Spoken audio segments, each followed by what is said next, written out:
Welcome to Illinois in Focus. I'm Greg Bishop. Coming up, we'll review the week's top stories about jury selection in the corruption trial against former Illinois House Speaker Michael Madigan and predictions on what could happen in the challenge against Illinois' gun and magazine ban. I'll then join the Center Square's Dan McCaleb to further discuss those stories and more. That's ahead with Illinois in Focus. I'm Greg Bishop. Tired of being in the dark about what happens day to day under the dome in Springfield? Do you want to be more informed in the decision-making process? If so, you need Blue Room Stream, a live and archived video streaming service that provides access to government meetings and events. With Blue Room Stream, you can watch elected officials in action, holding them accountable, and having your say on issues that matter most to you. Blue Room Stream is the perfect way to stay informed about Illinois state government and to be a more engaged citizen. Become a subscriber today at blueroomstream.com. Welcome back to Illinois in Focus. I'm Greg Bishop. Here's some of the top stories from the past week. It's expected a ruling in the case challenging Illinois' gun and magazine ban could come sometime after Monday. Attorney William Kirk, host of the popular YouTube channel Washington Gun Law, has been observing the case. He anticipates McGlynn will issue an injunction against the law on final judgment. From there, he gave his predictions. I'll sum it up in 4 words. It's going to be win, stay, appeal, lose. But while the appeals court may take up the case, Kirk expects the challenge to Maryland's gun ban to be picked up by the U.S. Supreme Court first. It would certainly affect everyone here in Illinois, and what the Seventh Circuit should do in that situation is basically just sit on it, wait for the Supreme Court to rule, and then make its ruling. But it's the Seventh Circuit, so who knows? Southern District of Illinois federal judge Stephen McGlynn previously issued a preliminary injunction against the law in April 2023 that lasted 6 days before the appeals court blocked his order. Meanwhile, jury selection is not complete in the corruption trial of former Illinois House Speaker Michael Madigan, but the judge is still hoping for opening statements to begin Monday. Jim Talamonte reports. The 12-member jury and 4 alternates were seated Thursday, but 2 more alternates are needed. Judge John Robert Blakey proposed placing time limits on questioning of witnesses during the trial if he saw inefficiency. Tara Lee Davis, assistant professor of public law and political science at Bradley University, said it makes sense that defense attorneys asked potential jurors how they feel about lobbying. Lobbying is legal, and how much I think lobbying in general has a negative connotation for a lot of people. Davis said prosecutors have a lot of evidence, but should try to keep the trial moving. I mean, the prosecution has to be careful, though, because you want to keep the jury engaged, and if you keep going on and on and on, you're going to lose them. The court aims to add 2 alternates Monday morning with opening statements, then following Monday afternoon. I'm Jim Talamonte. Those are the top stories from the past week from Illinois. Find more online at thecentersquare.com. Coming up for Illinois in Focus, I'll join the Center Square's Dan McCaleb to further discuss the news. This is Illinois in Focus, a production of America's Talking Network. I'm Greg Bishop.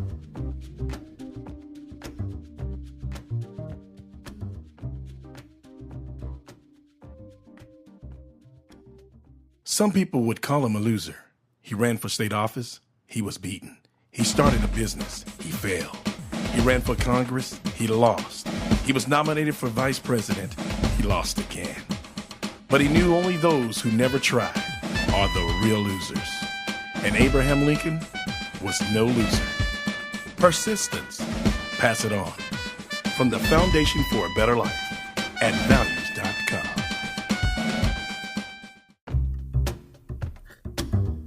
Welcome back to Illinois in Focus, powered by the Center Square. I'm Dan McCaleb, Chief Content Officer at Franklin News Foundation, publisher of the Center Square Newswire service. We are recording this on Thursday, October 17th. Gun store owners and gun rights advocates are anticipating a ruling in the next week or so from a federal court on challenges to the state's ban on more than 170 semi-automatic handguns and rifles, as well as magazines over a certain capacity. Joining me to discuss this is Greg Bishop, Illinois Associate Editor.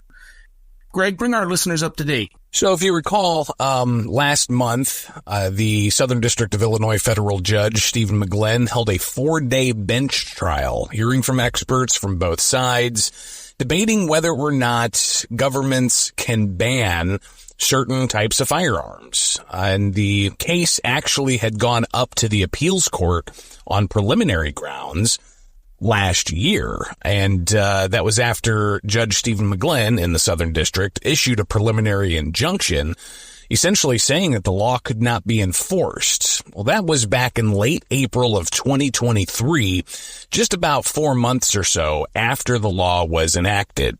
Now, that injunction halting the law from being enforced only lasted 6 days, from late April to early May, what Second Amendment advocates called Freedom Week. And since the law was not being enforced at that time, that allowed for people to go to firearms retailers and purchase these types of banned firearms, semi-automatic firearms like the popular AR-15 or certain types of handguns that may have more than 15 rounds in a standard magazine. So you had that preliminary injunction last year, people buying those rifles, and then the appeals court put a stay on that ruling from the Southern District. And a stay is a legal term for essentially halting the order. So that was last year, and all of that was on preliminary grounds. Well, the case ultimately back in the Southern District on final judgment. So it was heard last month during a 4-day bench trial. So at the end of the trial, Judge McGlynn, he gave the litigants 30 days to file their final briefs to deal with text, history, and tradition when the oral arguments they had and the actual trial they had dealt more about comparing and contrasting semi-automatic civilian firearms to military-grade firearms that go full auto or burst auto. So the questions, of course, are going to be interesting to see how Judge McGlynn handles that. But a lot of that deals with the appeals court and the comments they made on the preliminary injunction.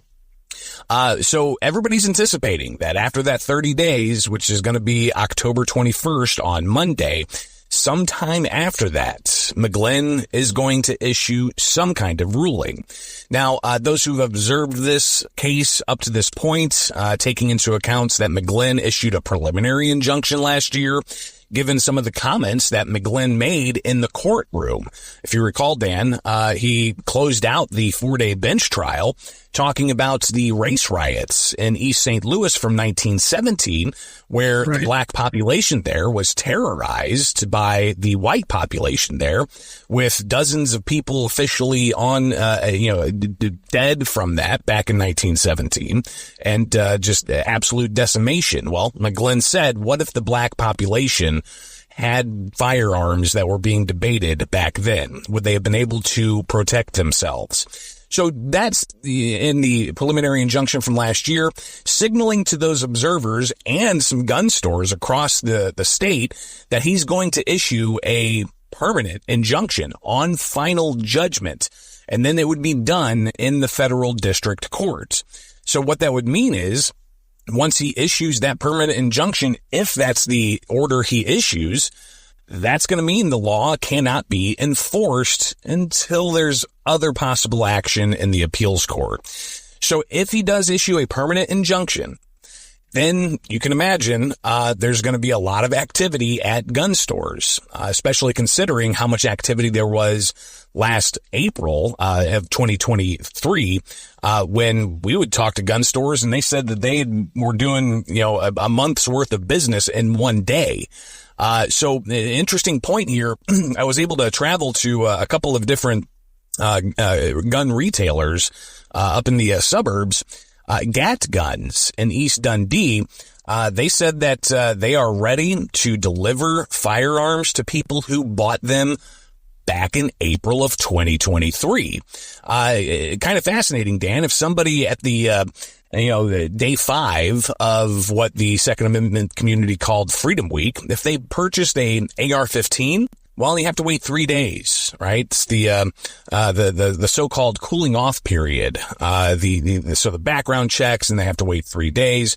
While the preliminary injunction in 2023, with the stay that was put on it by the appeals court, that meant that those people buying those firearms could not pick those up because the law was back into effect. So Gat Guns says they're ready to deliver those firearms to those customers and to be able to sell to anybody else. But what's also interesting, Dan, is Illinois does have a patchwork of gun bans. It's not just the state ban that's being challenged in the Southern District with the potential of an injunction against the law.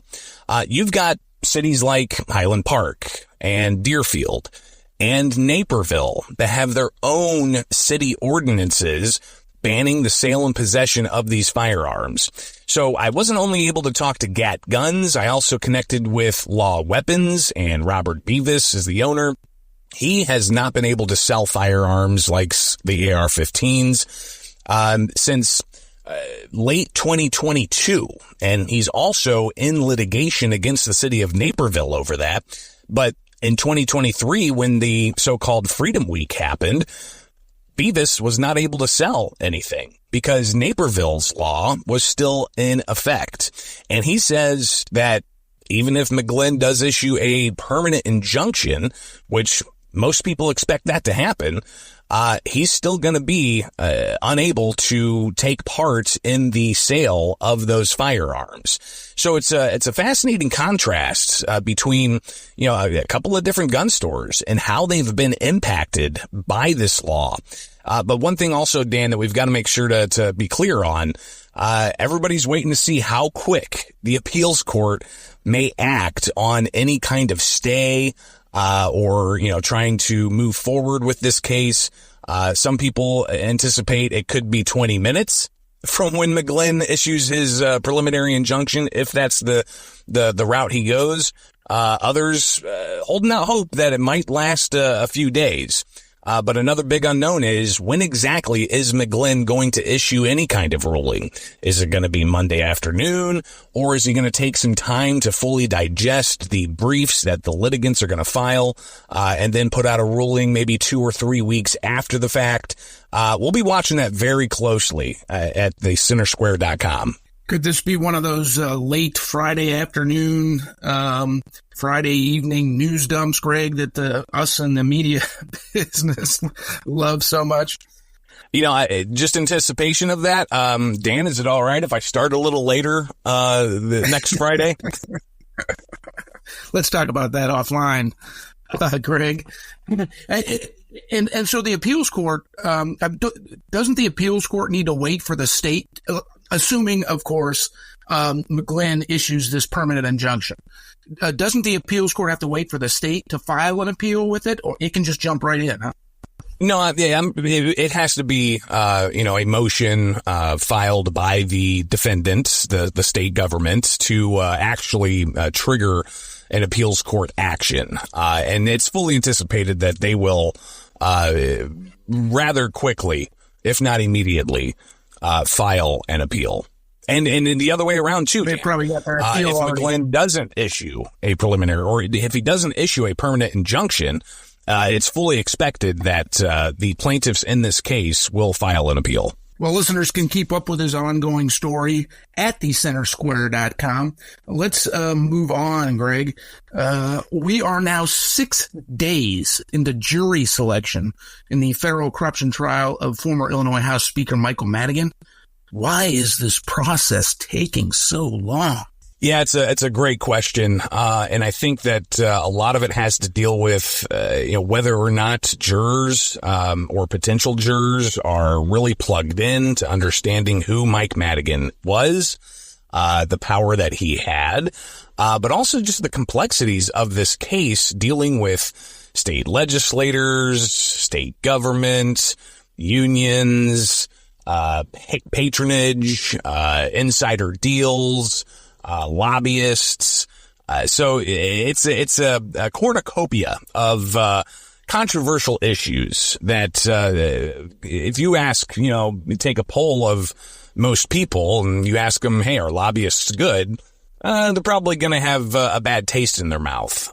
So it has taken quite some time to get a full jury on this.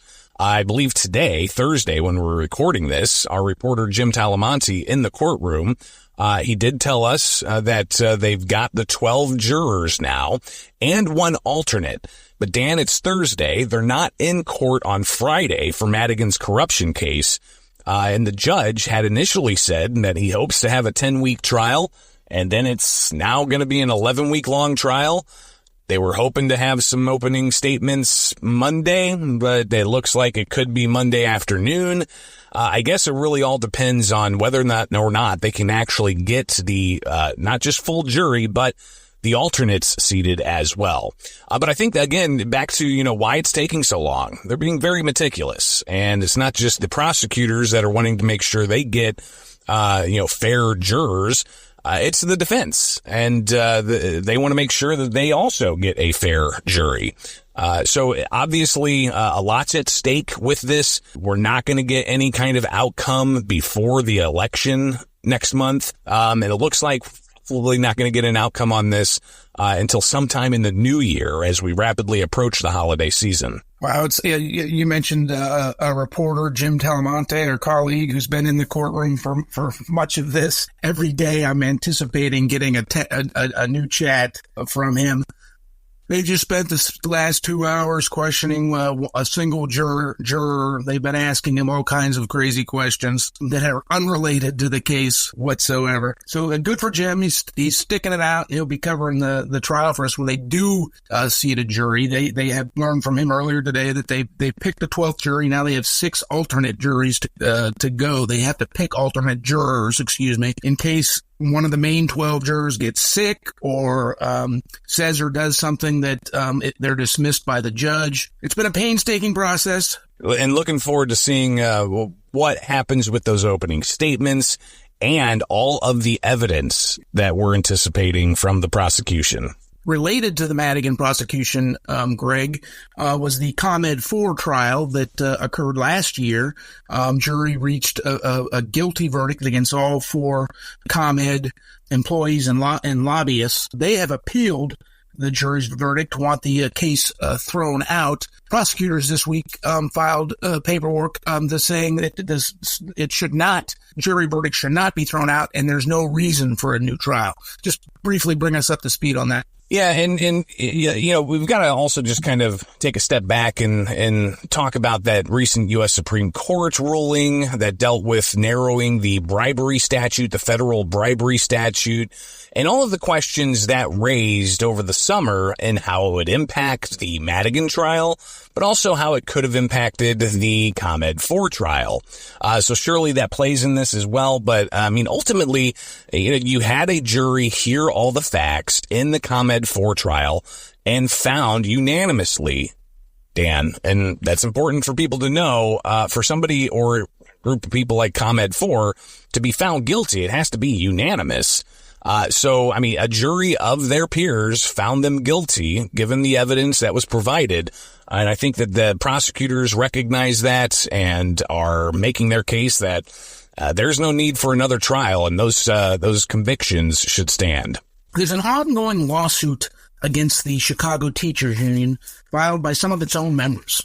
The members say their union has failed to produce audit reports detailing how their union dues money are spent, and now they say they're being intimidated against by union officials because they brought suit. Tell us more about that. Yeah, this is fascinating because you have union members at Chicago Teachers Union that pay dues, and they just want to know how their dues are being spent. But they haven't had published audits from CTU in 4 years. And that's after requesting these audits and trying to get the actual printouts or even just to be able to review those audits, a group of CTU members, dues-paying members, got frustrated, and they decided to take some action. So before they actually sued, the Liberty Justice Center, who represents these CTU members, sent a demand letter saying, hey, teachers union, we've got some union members we're representing that say you haven't produced audits for them to see how you're spending their union dues, and you've got a week to show us the money, to show us the paper trail. Where's this money being spent? Then what was interesting is the attorney told me that the union then had their attorney say, well, how about you give us the names of the people who are seeking this information so that we can verify they're bona fide union members. And they complied and they gave the names. But then it turned out that the union, according to the attorneys and the plaintiffs, began intimidating these union members. One in particular, the main plaintiff in this case, he said that he was running for a trustee position to be, an official governing member of the teachers union in Chicago, and they were having a meet the candidates meeting. And before this meeting, before the delegates of the voting union members, the Chicago Teachers Union president, according to the plaintiff here, said that there's the right wing among us, that there's this, push to try to expose things and essentially trying to link this plaintiff to Republicans and even Project 2025, which right after those comments were made, they then introduced this candidate for a CTU trustee position. So in a way that for the plaintiff, they really felt that this was an intimidation tactic, and all of that happening right before the lawsuit was officially filed, because that demand letter that they requested to see this information before filing a lawsuit, that they didn't get the audits. So they did ultimately file that lawsuit. We'll be watching this closely. It's a fascinating story of accountability and of internal union politics, as to how unions operate when union members are just looking for some accountability. But clearly a lot of, I'll use a big word here, consternation, Dan, a lot of frustration, a lot of conflict, and clearly something I think that is going to get a lot of people's attention, especially as you've got Chicago Public Schools with incredible amounts of debt, with the educational outcomes not being up to par, and the ongoing taxpayer cost of all of this, and the working conditions for the union members and non-union members alike. This is a pretty big issue in the state of Illinois. Yeah, Greg, what I don't understand is how this is a right-wing versus left-wing issue. I pay for something. I want to know what I'm paying for. I pay taxes to the government. I want to make sure they're using my tax dollars efficiently. I'm a union member. I pay dues. Why wouldn't all union members want to know what their dues money is being paid for? It's a great question. And to that issue of the union leadership trying to make this political, I asked the attorney and the plaintiff, is this political? And the attorney said he doesn't know his client's politics, and they don't know the attorney's politics, because this has nothing to do with Republicans or Democrats or Libertarians or Project 25 or Donald Trump. They said this is purely about accountability to make sure that the union members paying these dues know how their dues are being spent. And Dan, we had a story a couple of weeks ago, if you recall. The Chicago Teachers Union is spending on politics. So if you want to talk about where politics plays a role in this, it's how those dollars are being spent. And some reporting shows that CTU apparently is spending in politics in other states. People want to find out where this money's going, and it doesn't seem to be politically driven, but purely more about just pure accountability. Greg, thank you for joining us today. Listeners can keep up with all of these stories and more at thecentersquare.com.